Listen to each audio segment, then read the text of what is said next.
안녕하세요. 저는 이번 코딩 스테이츠 SEB 30기 파이널 프로젝트 발표를 맡게 된 배윤수입니다. 지금부터 저희가 개발한 서비스 또 줄임말을 소개해 드리도록 하겠습니다. 발표 진행 순서는 먼저 서비스와 팀 소개, 다음으로 사용한 기술 스택, 서비스 기능 시연, FAQ 순으로 진행하겠습니다. 저희 서비스를 소개해 드리겠습니다. 서비스 소개에 앞서 이 프로젝트는 2주 프로젝트에서 더 개선된 서비스를 만들고자 했기에 2주 프로젝트의 이름이었던 줄임말을 또 한다는 의미로 또 줄임말하고 프로젝트명을 지었습니다.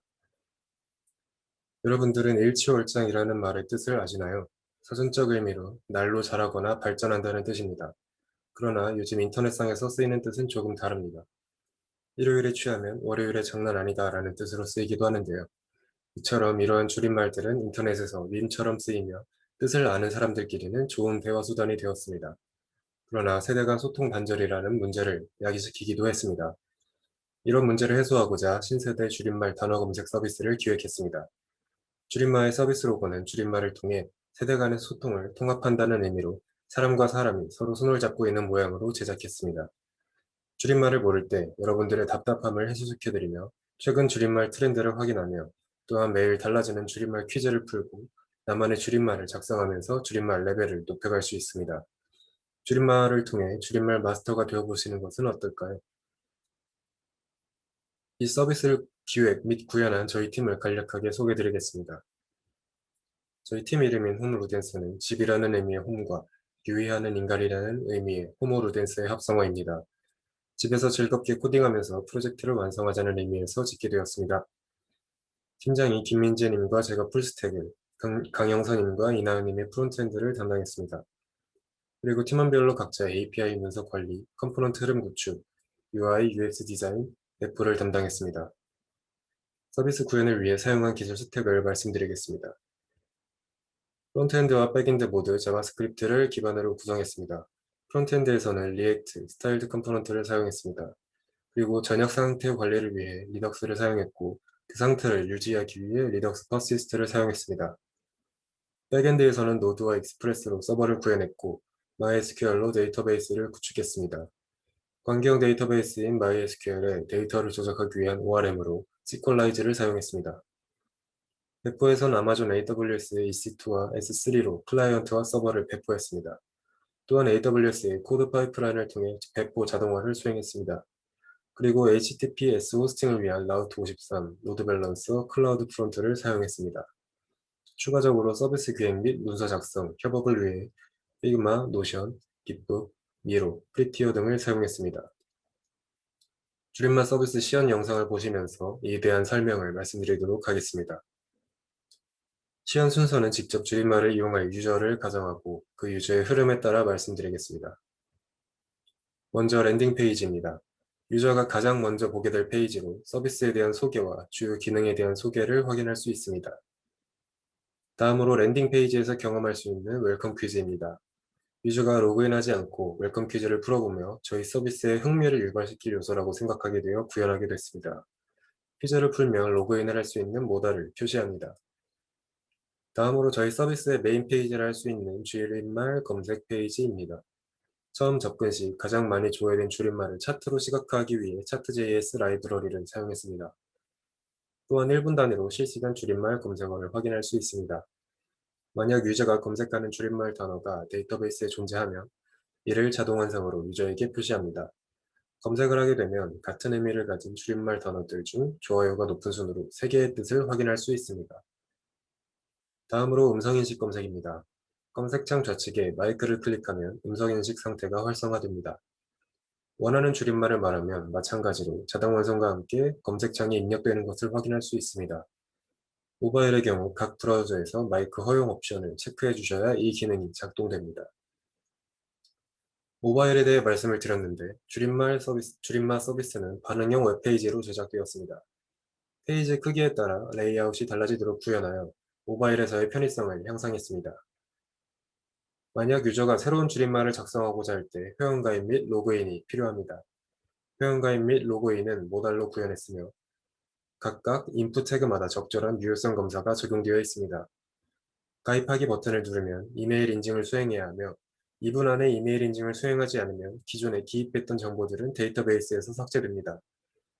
그리고 비밀번호는 크립토JS와 비크립트 해칭 알고리즘을 통해 데이터베이스에 저장됩니다. 로그인 시 크립토JS의 AES 대칭 키 암호화 방식으로 클라이언트에서 패스워드를 암호화시켜 서버에 전달하면 서버에서는 이를 복구화시켜 DB에 암호화되어 저장된 패스워드와 비교하게 됩니다. 줄임말 자체 회원가입 이외에 소셜 로그인으로 회원가입을 수행할 수 있습니다. 구글 로그인을 수행하게 되면 데이터베이스의 유저의 구글 프로필 이미지, 닉네임, 이메일 주소가 저장되며 다시 로그인을 수행할 때 이 이메일 주소가 데이터베이스에 존재하므로 액세스 토큰을 발급하여 로그인을 수행합니다. 유저 편의를 위해 구글뿐 아니라 카카오 소셜 로그인으로도 회원가입 및 로그인을 수행하도록 구현했습니다. 지금까지 보여드린 기능들은 로그인 이전 상태에서 경험할 수 있는 서비스입니다. 로그인을 하게 되면 검색한 줄임말의 더 다양한 뜻을 줄임말 더보기 페이지에서 확인할 수 있습니다. 같은 단어더라도 수많은 뜻이 존재할 수 있기 때문에 무한 스크롤링으로 유저 편의성을 향상했습니다.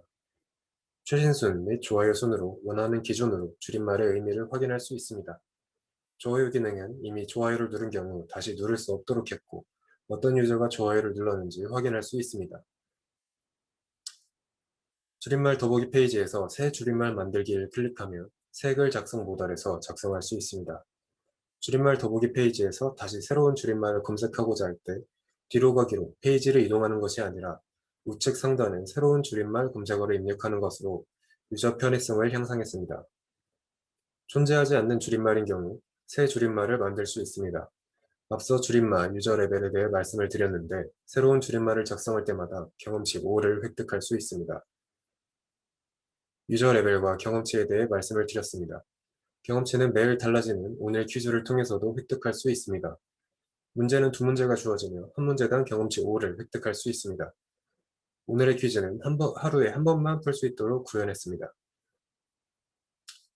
만약 유저가 줄임말을 잘못 작성해서 수정이 필요하거나 삭제하고 새로 작성을 원할 경우 마이페이지에서 줄임말 수정 및 삭제를 수행할 수 있습니다. 유저가 작성한 줄임말이 한두 개가 아니고 여러 개일 경우가 있기 때문에 유저 편의를 위해 무한 스크롤링으로 구현했습니다. 또한 마이페이지에서도 좋아요 순 및 최신 순으로 작성한 줄임말을 확인할 수 있고 어떤 사람이 좋아요를 눌렀는지도 확인할 수 있습니다. 줄임말 레벨에 대해 몇 번 말씀을 드렸는데 이 레벨을 올리면 어떤 것이 달라지는지 궁금하실 것 같습니다.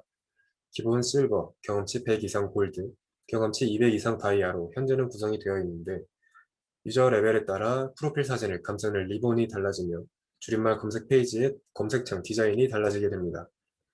향후 리팩토링으로 유저 레벨에 따른 다양한 기능을 구현할 계획입니다. 다음으로 줄임말 자체 회원가입을 한 유저의 경우 이름 및 비밀번호를 수정할 수 있습니다. 로그인 기능과 마찬가지로 비밀번호는 크립토JS와 비크립트 해칭 알고리즘을 통해 기존 비밀번호와 비교 및 비밀번호를 수정합니다. 다음으로 소셜 로그인을 진행한 경우에는 프로필 사진만 변경할 수 있습니다. 프로필 저장하기를 누르기 전에 유저는 프로필 사진을 변경했을 때 어떻게 변경될지 미리 보기를 확인할 수 있습니다.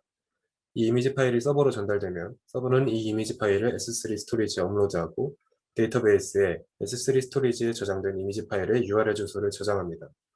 유저가 만약 프로필 사진을 반복해서 변경하는 경우 스토리지에 기존 프로필 사진이 남아있는 것을 방지하기 위해 S3 스토리지에 저장된 이미지 파일을 제거하고 변경할 새로운 이미지 파일을 업로드하도록 구현했습니다. 가상의 유저를 가정하고 그 유저의 마지막 흐름은 로그아웃과 회원 탈퇴입니다. 회원 탈퇴를 할 때 재차적으로 회원 탈퇴를 입력하는 것으로 탈퇴를 수행하도록 했습니다. 회원 탈퇴를 하게 되면 유저는 물론 그 유저가 작성한 모든 줄임말들이 삭제되게 됩니다. 기능 시연은 여기까지이며 마지막으로 추가적인 질문에 답변을 드리며 발표를 마치겠습니다.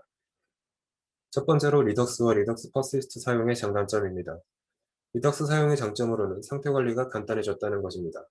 2주 프로젝트 땐 앱JS에서 여러 곳으로 상태를 보내주고 받아와야 해서 굉장히 복잡했는데 리덕스를 사용하면서는 스토어 한 곳에서 상태를 모두 관리할 수 있어 간편해졌습니다. 단점은 크게 없으나 리덕스, 리덕스 퍼시스트 등 하나하나 따로 설치해야 했다는 부분입니다. 이날 리덕스 툴킷이라는 위에 말한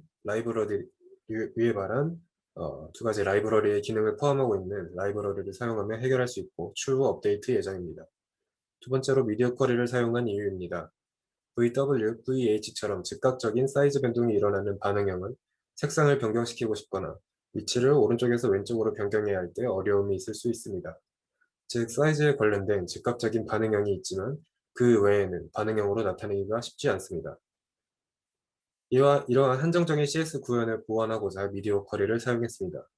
미디어 쿼리는 지정한 너비에서부터 특정 너비까지 자유자재로 CSS 변동이 가능하다는 큰 장점이 있기에 보다 편한 반응형 작업을 할 수 있습니다. 따라서 웹, 모바일, 태블릿 등 다양한 기기를 위한 불편함 없는 UI를 만들 수 있을 것이라고 생각했기 때문에 미디어 쿼리를 사용했습니다.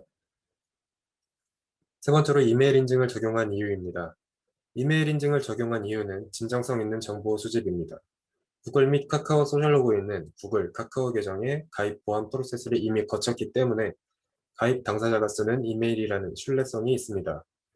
그러나 서비스 자체 회원가입은 유저가 어떤 이메일을 입력해도 회원가입이 가능했습니다. 이때 발생할 수 있는 문제는 유저가 재미삼아 가입한 이메일이 기억나지 않을 수 있다는 점 등 여러 경우가 있었습니다. 그래서 소셜 로그인과 마찬가지로 계정의 신뢰도를 높이기 위해 이메일 인증이라는 허들을 두었습니다. 사용자 입장에선 메일함을 뒤적거려야 한다는 불편이 있지만 이를 최소화하고자 인증번호 입력 인증이 아닌 URL 클릭으로 인증을 구현했습니다. 이상으로 홈로덴스 팀의 파이널 프로젝트 발표를 마치겠습니다. 긴 시간 들어주셔서 감사드립니다.